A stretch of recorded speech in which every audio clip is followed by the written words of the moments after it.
Hello to our viewers. Welcome to our channel, Podcast.Surface. We are new here. My name is Alex, and together with my colleague, Ivan, we are going to discuss about various subjects like politics, history, psychology, and most important, life. So Ivan, let's start about what happened in the previous days, and of course, we are going to talk about what happens in the previous weeks. So, what are your thoughts about Erdogan's arrival in Bosnia, Serbia, Croatia? What his reasons are, as well interpretation and connection with Bosnia and Herzegovina, and as well as Muslims in the EU? thank you, Alex, for the question, and I'm very pleased to be in this new broadcast. Well, as for the Erdogan, he is, as you know, a very influential politician in Europe today, alongside with maybe Putin and maybe someone else in the West, like the new king we have now in the UK, for example. But I think his arrival here is very important in a context of crisis that is happening in Bosnia and Herzegovina. The crisis connected with basically state functioning, because Bosnia and Herzegovina, as the country, is not unfortunately functional, and it has big problems. So I think he basically made a discussion with especially Serbia and Croatia, who signed the Dayton Treaty back in '95. So I think his main reason was to find the solution for the crisis. And my main interpretation would be that the crisis could be resolved in civil Bosnia and Herzegovina, where basically all the nations are equal and all the citizens are equal, and where basically where we don't have the domination in a way of one nation over another. As for the Muslims in the European Union, we have in Europe, in traditional Europe, uh, better to say, in traditional form of Islamic practice in Europe, we have uh, one moderate form of Islam, which is very similar to Turkish Islam. It is the Sunni school of thought, and one of the mainstream Islamic theology. And I think that in a way he is showing that he is the protector of Muslim and Islamic rights in European Union, because many Muslims who came here, especially from Middle East, they still maybe don't know how to participate in modern societies. Basically, not in modern societies, but in a much different societies than they have in their own countries.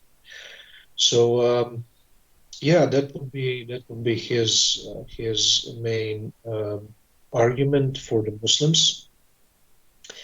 And I think we also have something, when I said about Erdogan, I think we also have something very important that hit back Europe and the world this week, and that is the death of Queen Elizabeth II. I think she was a great leader, let's say a symbol of Western civilization.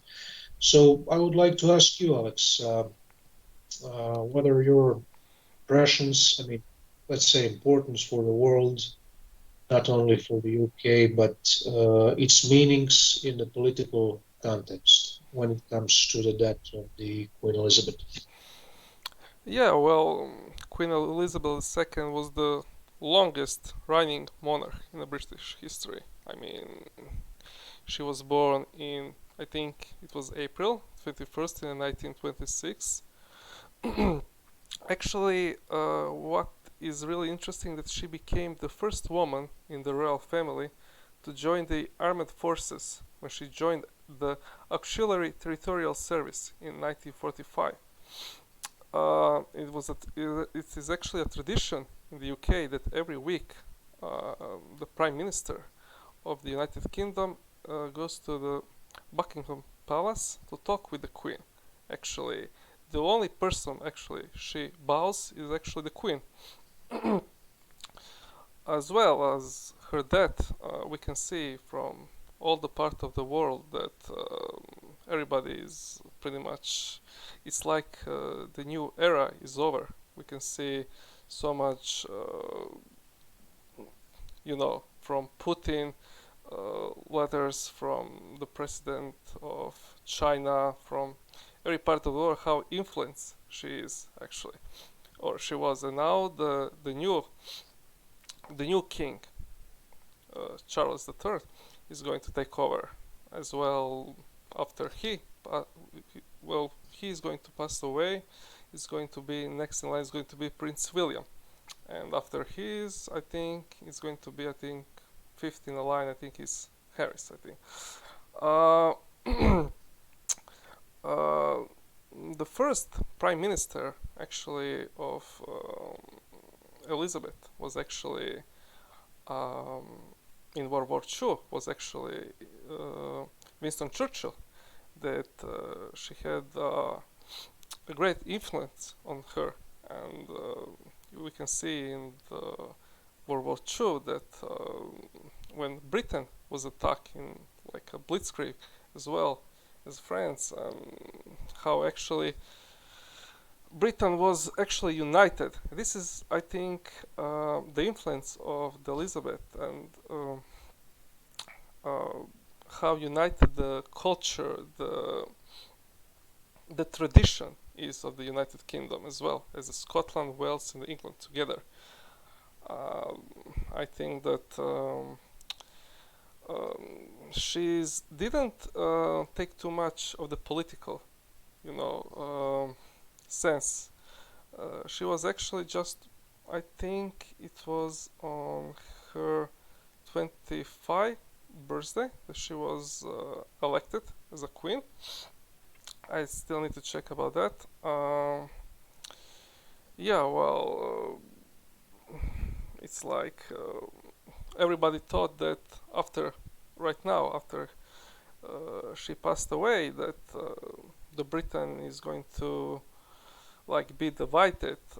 But as you can see, that the United Kingdom is just together as all the allies of the North Atlantic is together with the United Kingdom as well. So I think that I really hope that the next King Charles III is going to follow her steps, and that's what we all want as well. And this is going to be the next theme. Ivan, this is going to be from you. What are your thoughts about Gorbachev? That as well. We know his relations with Putin, the importance of his role in the ending of the Cold War. So please tell us something about it. Yes, of course. But maybe before I answer this question, I would definitely say I agree with you on Queen Elizabeth. Maybe just in addition to add that, at least in my own research when I was a journalist, was considered, say, UK alongside maybe with Germany and France, that those are three main countries that symbolize the Western civilization. So I think that at least in political context, we are going to see the continuation, Charles III, in this symbolism. As for Gorbachev, I mean, his relations with Putin, they vary so much because, as you know very well, Gorbachev had a big role in, let's say, together with President Reagan in the US in the ending of the Cold War. His relations with Putin are very different, and they were very different. Um, Putin was Putin is not the same today as he was 22 years ago. 22 years ago, when he took power, he in a way wanted to take Russia towards the west, and today we have terrible Russian Ukraine. That's something totally else. Correctly, Gorbachev, maybe a few months before he died, that if I'm quoting him, that Putin basically destroyed everything good in Russia. Of course, I'm not sure if Gorbachev was pleased with the fact that Soviet Union collapsed. Nobody would be so happy that his country is collapsing, of course, normally, but he had a giant role in this, and I think that inside of Russian Federation there are many divided opinions about him, because in a way he may seem very positive, in a way that Russia became, let's say, independent, but can say that Russia became much smaller in its geographical framework. So I think that also the fact that Putin wasn't at his funeral, we have this as a big message. He definitely wasn't. Yeah, it looks like he didn't want to be compared to him. What do you think? Sorry, what? Yeah, what was the question? Yeah, it looks like that he didn't want to be compared to him. What do you think? Oh, uh, that's a possibility, but I think that he was much more. I mean, Putin. I think he was much more angry at him in a way, because I'm sure that Gorbachev did not support this terrible war in Ukraine, and I would say this was the main reason he didn't attend the funeral. But as I said, this his not the funeral also is shown in Russian society about the question about who was Gorbachev. We can compare this with, in a way, the division opinions in the Russian society. We can compare this with their thoughts about Stalin, because today you have thousands of Russians, mainly older Russians, who are very nostalgic for Stalin's era. And then again, you have many maybe younger people who are not so obsessed with Stalin. So I think that's together with Queen Elizabeth, the departure of, in a way, you can say the departure of Gorbachev is the end of two great politicians. And what we don't have now in 21st century is good replacements. We don't have good replacements. We mainly have politicians who simply they come and they go. So that is my opinion about this matter. And when we are talking about this, maybe we can since we were talking about Russia, maybe we can now go to the main thing, and that is the Russia-Ukraine war. So I would ask you, Alex, to tell me your opinion in general about it, and again, meanings in geopolitical context about it. Yeah, well, it's like the new Iron Curtain is being set towards East and West. Ukraine people is suffering a lot. Putin's aggression towards Ukraine is really unacceptable for the West. The entire world it's kind of divided, and we are now facing terrible economic crisis because of this, as well as energy crisis.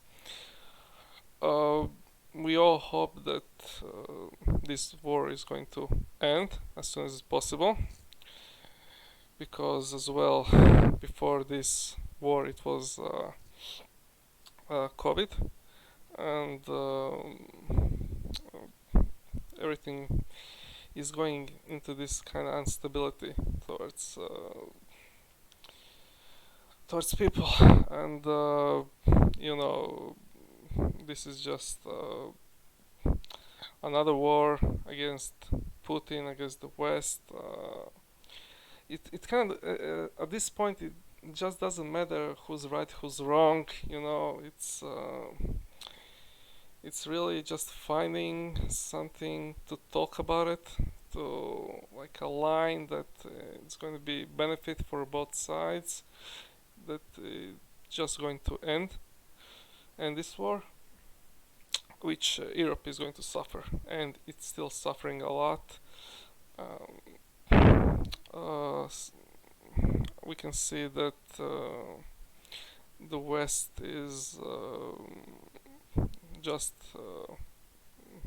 towards the Ukraine side, and is just putting more and more weapons in the Ukraine territories. And actually, Ukraine is making some huge uh, offensive right now in these days, which is really surprising because we can see Russia being one of the leaders in in nuclear weapons as well, but it just doesn't matter if you have the strongest like nuclear weapons if you can use it, right?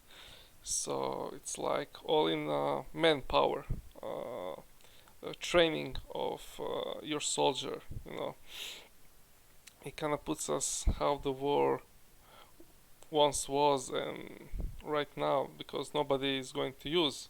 We hope nobody is going to use a nuclear weapon in Ukraine, and we can see the Ukraine just is making every day a new progress and taking his their territories back on their side, and it's like Russia is like in Donbass and Lugansk is like they're like on stalemate. It's like you know, they are not actually moving. They're like doing anything pretty much. It's like they're kind of think they achieve what they want, but they're not achieving anything. It's which is kind of strange, but kind of give us some that a Russian soldier are not that good as we thought, as the West thought as well are. But I think today is 200 days when the war begins. Actually, the aggression means, and we could see that Russia did start good actually on with the airstrike towards the Ukraine and disabling their air forces as well. And then it started kind of getting ridiculous because Russia makes so many illogical mistakes going towards Kiev and failing. We, what Russia did is kind of multiple attack on the many sides of the Ukraine, towards Kiev, towards Donbass, towards uh, the south as well, towards Crimea, going for Kherson. And when you divide your soldiers like this, it's just not gonna make uh, new steps, like because in Kiev they kind of retreat, and all the forces that Russia has are towards Donbass right now, and they did make several substantial victory on the east side, and but in few weeks, months, we could see that it's not going what Russia expected. Now it's like they are going to go and play like a political and energy like restriction towards Europe. But I don't think the Europe cares much which about that. It's like actually we could see a new uh, front of Russian soldier on the east of Russia, and the train they are going to. I think it's like 20,000 soldiers actually. So you're training your soldiers in the east of Russia. You're sending, I think, Hmm. 20,000 soldiers in Ukraine, or I think it's like 80,000, and you can send them all your active, military army, because Russia will be undefended. So it's impossible to send all everything, And I don't know. It's like Russia is now on the defensive side. But if the Ukraine takes Kherson, Nova Kakhovka, and takes a Kharkiv as well, all this territory that Kharkiv has, it's a huge loss for Russia, because like a second most powerful, country in the world, it's maybe not as good as we thought, but at the same time, we all hope that this war is going to end soon. And at the other hand, you have many countries that knows how to be in war for the lifetime. Russia is not that good, and like United States, like the allies that of the West, and every country of the Europe as well, they are good at wars, because all in their lives, they are just in wars. And Russia, it is, of course, he make a huge impact on the second war, but he did suffer the most of the loss. So yeah, I mean, whatever you take, we all hope that this aggression will stop, that it's going to take, I don't know, some compromise on both sides. But I don't think the West is going to go for it. Actually, I think he's going to say that every single part of ring has to be like free, has to be like. But when was this, like Putin say, all started? It was in March or in February. I don't remember. 2014. When was the pro-Russian government actually fall in Ukraine? And that was actually the problem, you know. So everybody talks about their opinion, their like there should be rule over Ukraine, like a pro-Russian, pro-East. But what about the pro-Ukraine, like government? It's like there is none. So yeah, I mean, people are divided towards Ukraine, towards Russia, and towards Europe, and but we all hope that the day of the stability will arrive soon. Actually, we all hope of that, that we can live our lives how it once was. And Ivan, I have a next question for you, which is Croatian attitude towards Bosnia and Herzegovina in the context of actual crisis. So, what are your thoughts about that?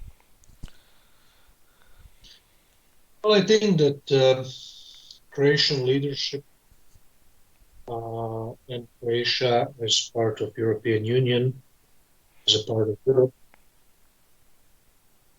has very good attitude because for the last 20, 22 years we are trying to help Bosnia and Herzegovina to first of all make its institutions, and secondly we are doing our best to help her to join NATO, join European Union. I would say it's a bit unrealistic that that will happen soon. Because, for example, you have Montenegro, a country that filled almost all requests from the European Union, and they still are not a part of it. And Bosnia and Herzegovina did not make even the half of the way. Croatia as a country is very concerned for Croatian people in Bosnia and Herzegovina. Some people have problems in politics with other nations, with Republic of Srpska and with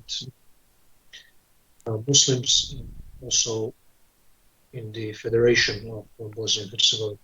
Yeah, but what are your thoughts about Croatian minority in Bosnia and Herzegovina? It seems like they can have their own representative in that country.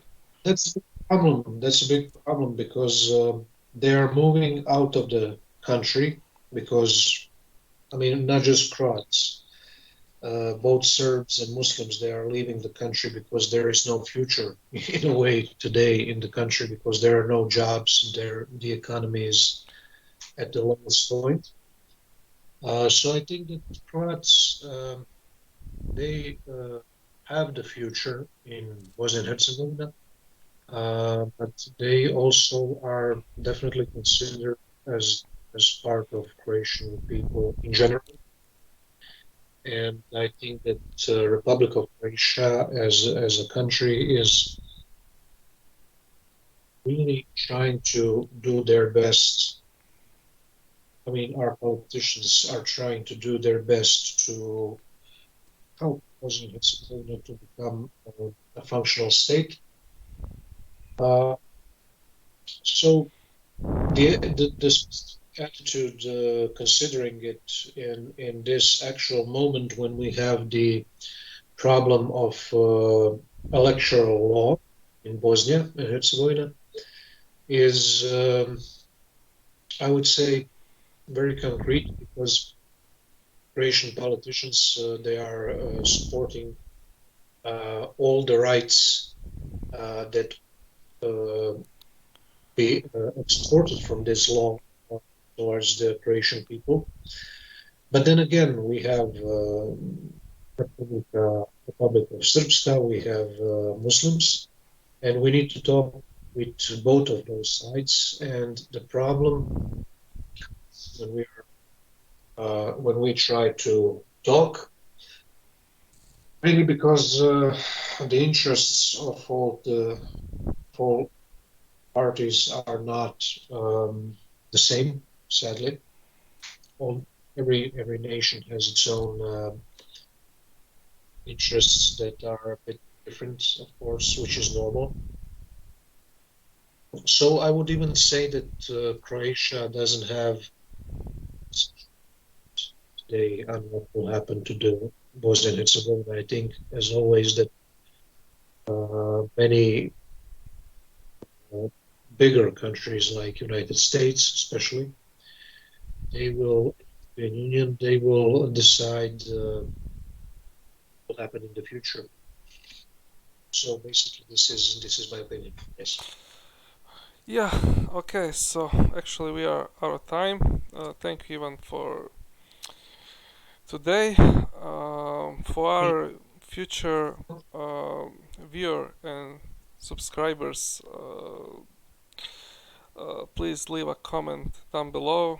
And the next week we are going to talk a little about Christian theology and the classes of Jordan B. Peterson. So, Yes. see you all next week.